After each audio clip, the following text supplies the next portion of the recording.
For over a century, the idea that the world is stranger than it seems has caught the attention and minds of many. Things such as aliens, though, usually stay within the realm of fiction, only being seen through biased accounts and blurry images and videos. Despite these facts, in June of 1980, the mysterious death of a man by the name of Zigmund Adamaski may have blurred the line of fact and fiction.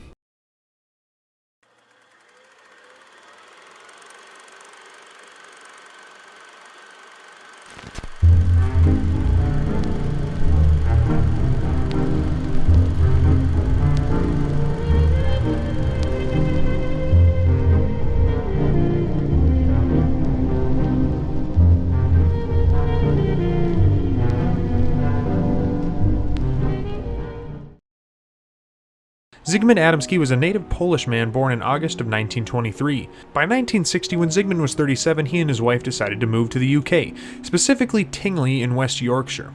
Here, they settled in with the local residents of the small town, easily making friends. Life was going well for them.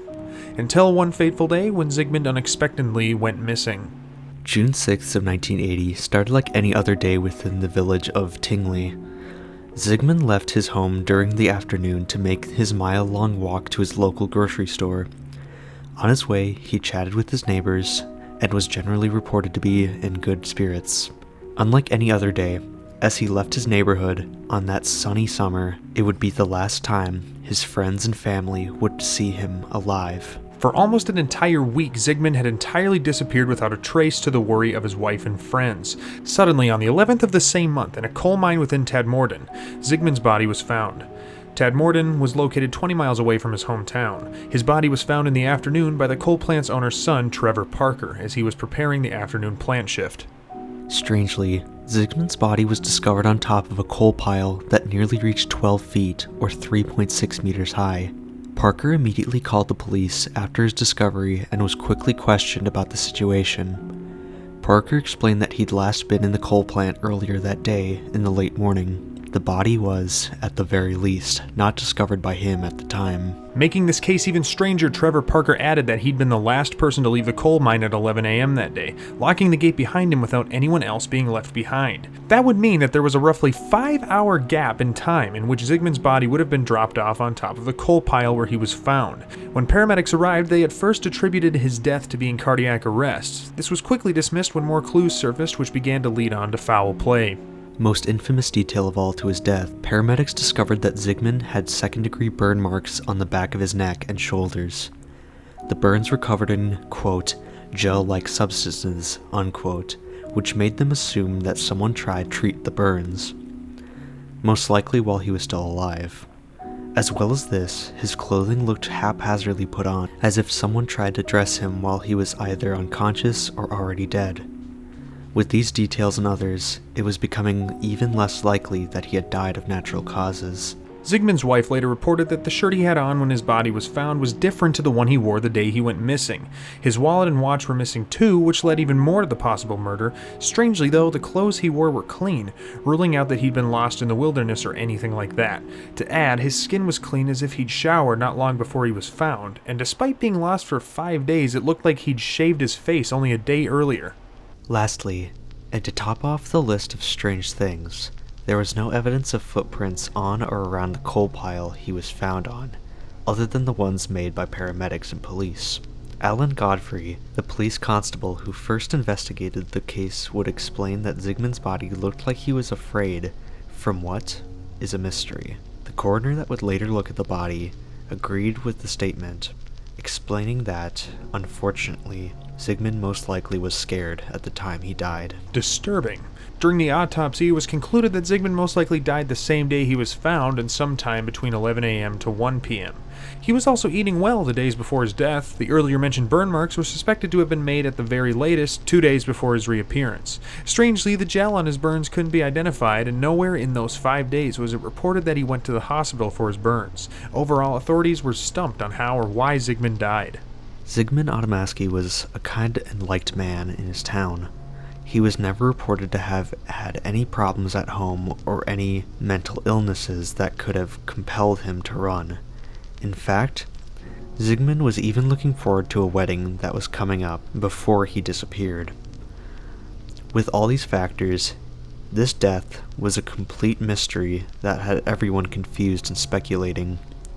By the time this story reached the general public, more outlandish theories of alien abduction started making the rounds. It's ridiculous to think a sci-fi idea that was only in the realm of comics, shows, and movies could contribute to a real-life case. In all honesty, even a theory like that had about as much credence as anything else. UFO sightings had been reported in the town of Todmorden where Zigmund's body was found, which is a strange coincidence. These stranger-than-life theories would gain even more credit when you take the police constable that was first on the scene into account. Strangely, Alan Godfrey would become linked deeper into this case and would eventually reportedly be a victim of alien abduction not much long after this case. 6 months after the death of Zigmund Adamaski, Godfrey would be dispatched early in the morning to investigate some reported sightings of cows on the run. As he was searching, Godfrey would spot what he thought was a crashed bus far down the road from him. Worrying that an accident had happened, he decided to go and check what happened. He was horrified when he realized that the object he saw was not a crashed bus, but something hovering nearly 5 feet off the ground. Godfrey claimed that he couldn't get his radio to work to report what he saw, so he decided to draw the object and mark the time. By the time he was done doing that, the object was already gone. Looking for it again, he realized that he wasn't in the spot he was when he first saw the thing. His car was actually farther up the road than before. Checking the time, he saw that he lost an hour and a half, which only felt like a few minutes to him. Once he returned to the police station, he learned that the cows he was originally looking for were found in a field that was gated off with a locked fence. There were no hoof prints around the locked gate. It was almost like the cows were dropped off there. Almost like how it looked like Zigmund looked to be dropped off in a coal pile. After these events happened, Godfrey was alienated by his colleagues and later left the force embarrassed. This is enough about Godwin's case. Overall, this case turned cold very quickly. About 25 years after the case, the Adamaski family was interviewed about the case again and new details popped up. As we mentioned earlier, Zigmund was reported to have been looking forward to the relative's wedding. This time, his family claimed that as a matter of fact, Zigmund was having problems with his relatives and was not looking forward to that wedding. A relative of his was actually staying with them at the time after getting a restraining order on her husband.